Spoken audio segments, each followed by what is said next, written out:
The disc-gone key. They come in many shapes and sizes, but they are all data in your pocket, and another one of those modern necessities we can't imagine living without.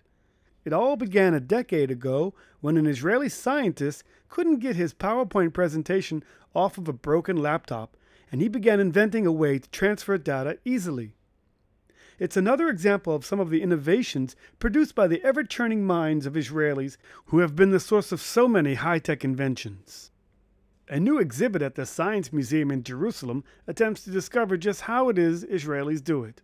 The number of patents originating here per capita is a world record, and we wanted to expose the general public to these products and also tell what happens in Israel that allows the flowering of technological developments.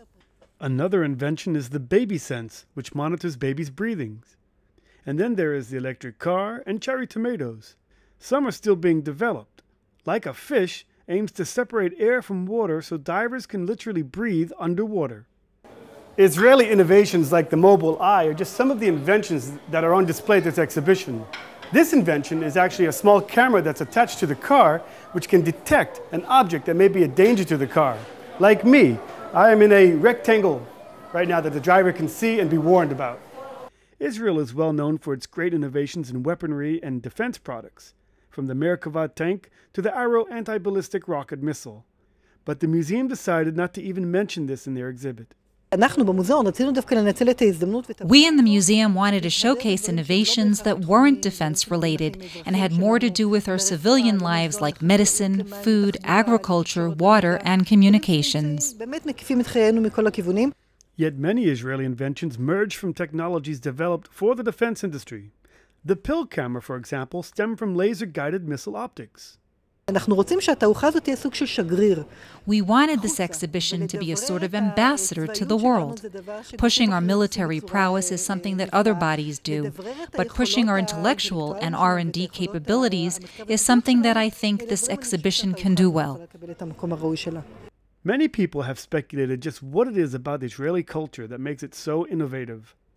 Saul Singer is the co-author of the bestseller Startup Nation, and he says one of the secrets is Israel's geopolitical situation.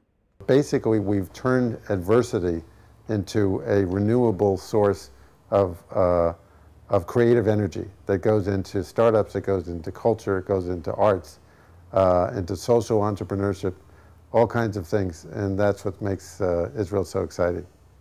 Israel's national expenditure for research and development is 4.9% of its gross domestic product. This is first in the world. The number of scientists and engineers is 27 per 1,000 people, second place in the world. To do startups, you need to be very mission-oriented. You need to be very driven. You need to actually be motivated by something more than money.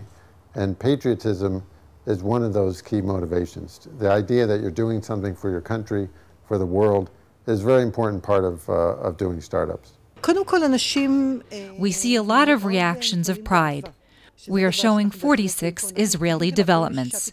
And to come and see this massive innovation, some known, some not, all Israeli, generates pride. Israel, because it often people here have such few resources, and you have to make do with what you have, that can inspire people to look for better solutions to their problems. So this begs the question, does Israel need a sense of adversity to be so innovative? We, as a nation, we pray that we have less adversity than we have now. We wish we didn't have to be in the army as long as we do. We wish we didn't have boycotts and attacks and so on. And if those forms of adversity go down, we'll have to figure out other ways to keep us on our toes, to keep us on the cutting edge.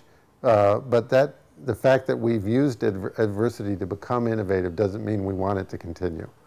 From the Bloomfield Science Museum in Jerusalem, this is Arieh O'Sullivan reporting for the Media Line.